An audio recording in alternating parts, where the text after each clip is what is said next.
नरेंद्र दामोदर दास मोदी का जन्म 17 सितंबर 1950 को भारत के राज्य गुजरात के एक छोटे से शहर वडनगर में हुआ था। वे एक मध्यम वर्गीय परिवार से ताल्लुक रखते हैं। उनके पिता दामोदर दास मोदी रेलवे स्टेशन पर चाय बेचा करते थे और नरेंद्र मोदी भी बचपन में अपने पिता के साथ चाय बेचते थे। उनकी माँ हीराबा एक गृहिणी थी। मोदी ने अपनी प्रारंभिक शिक्षा वडनगर में पूरी की। बचपन से ही उनमें नेतृत्व की क्षमता थी। वे एक सामान्य छात्र थे, लेकिन अनुशासन और सेवा भावना में अग्रणी थे। युवावस्था में वे राष्ट्रीय स्वयंसेवक संघ (आरएसएस) से जुड़ गए, जो एक हिंदू राष्ट्रवादी संगठन है। यहीं से उनके राजनीतिक सफर की शुरुआत हुई। 1970 के दशक में मोदी पूरी तरह से आरएसएस के प्रचारक बन गए। आपातकाल के दौरान 1975 से 77 उन्होंने भूमिगत रहकर काम किया, नकली पहचान अपनाई और सरकार विरोधी गतिविधियों में भाग लिया। 1980 के दशक में उनका जुड़ाव भारतीय जनता पार्टी भाजपा से हुआ, जब आरएसएस ने भाजपा की नींव रखी। नरेंद्र मोदी को 2001 में गुजरात का मुख्यमंत्री बनाया गया। मुख्यमंत्री बनने के कुछ ही महीनों बाद 2002 में गुजरात में सांप्रदायिक दंगे हुए, जिनमें हजारों लोग मारे गए। इस घटना के लिए उन्हें कड़ी आलोचना का सामना करना पड़ा, लेकिन वे कानूनी रूप से किसी अपराध के दोषी नहीं पाए गए। मुख्यमंत्री के रूप में उन्होंने गुजरात में आर्थिक विकास पर विशेष ध्यान दिया। उनकी नीतियों को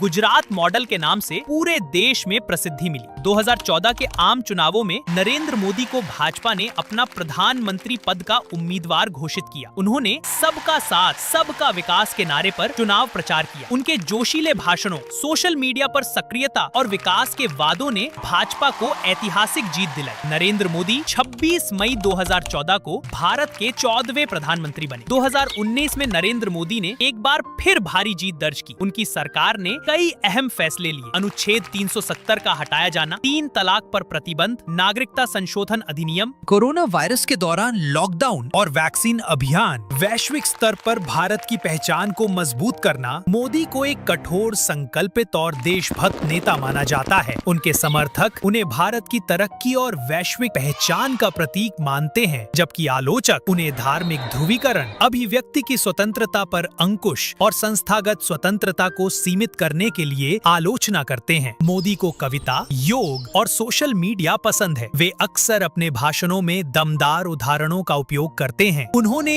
अपने जीवन का एक हिस्सा सन्यासियों की तरह घूमते हुए भी बिताया है।